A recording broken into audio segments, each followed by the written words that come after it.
And then I met this guy at this beer thing, and I was the only one who hadn't seen the movie. I was like, all right, I'll cap it off with that. So this is all the result of alcohol.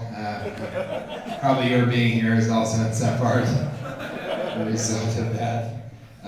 Let's give it up one more time for Stingray Sam and that whole thing. That was very funny. Very good. Is he here? Is the creator of that here? No, Corey's come here a couple times before. He's come here a couple times and he said, I've had enough. That's it. Okay.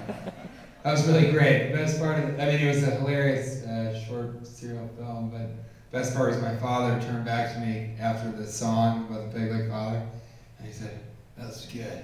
And I like that because he's never done that during any of my movies. Never once have we been in a film and I'm in it, he's turned to me like, that's pretty good.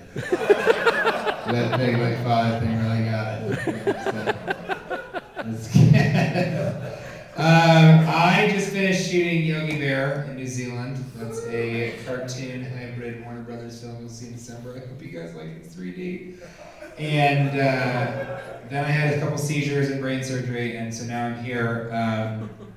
Not as funny as the Yogi part of it, but I came back to kind of take some time off in Denver, and it worked out perfectly. We had already had this plan.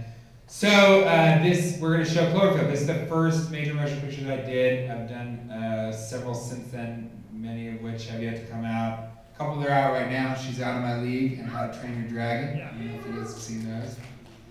Just a small smattering of applause. That's all I need. That's part of it.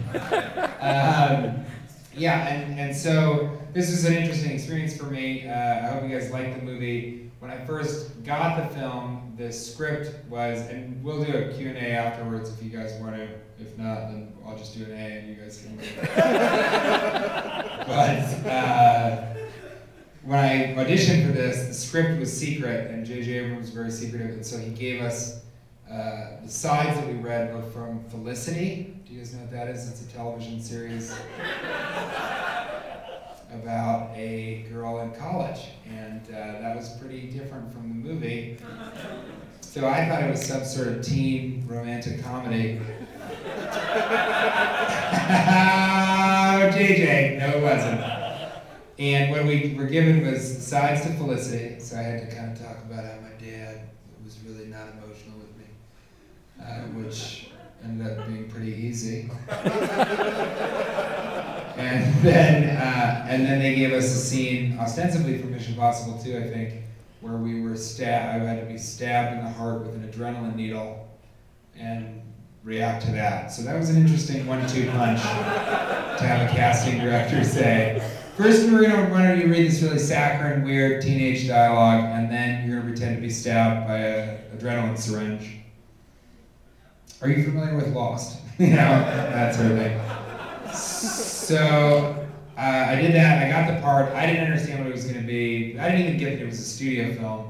I was kind of asking, you know, is this an art house thing? And they said, no, this is going to be a movie. And it was a movie, and we shot it in Los Angeles and New York. And I was also told after receiving the part, you will be shooting some of the movie also, because it's all going to be first-person handheld camera. Which is exciting because I have no background in camera operation, mostly a stand-up comedian and alcoholic. So I shot about a third of the film, as you'll see, and if you become motion sick, that's my fault. So those of you that do get motion sick, I would encourage you to sit in the back. Those of you that like getting motion sick for some reason, move forward and shake your head vigorously during any of the parts where there's attacks happening. So that's it. We'll talk after the show. I'm TJ. Thanks for having me, and thanks for showing up, and enjoy Cloverfield.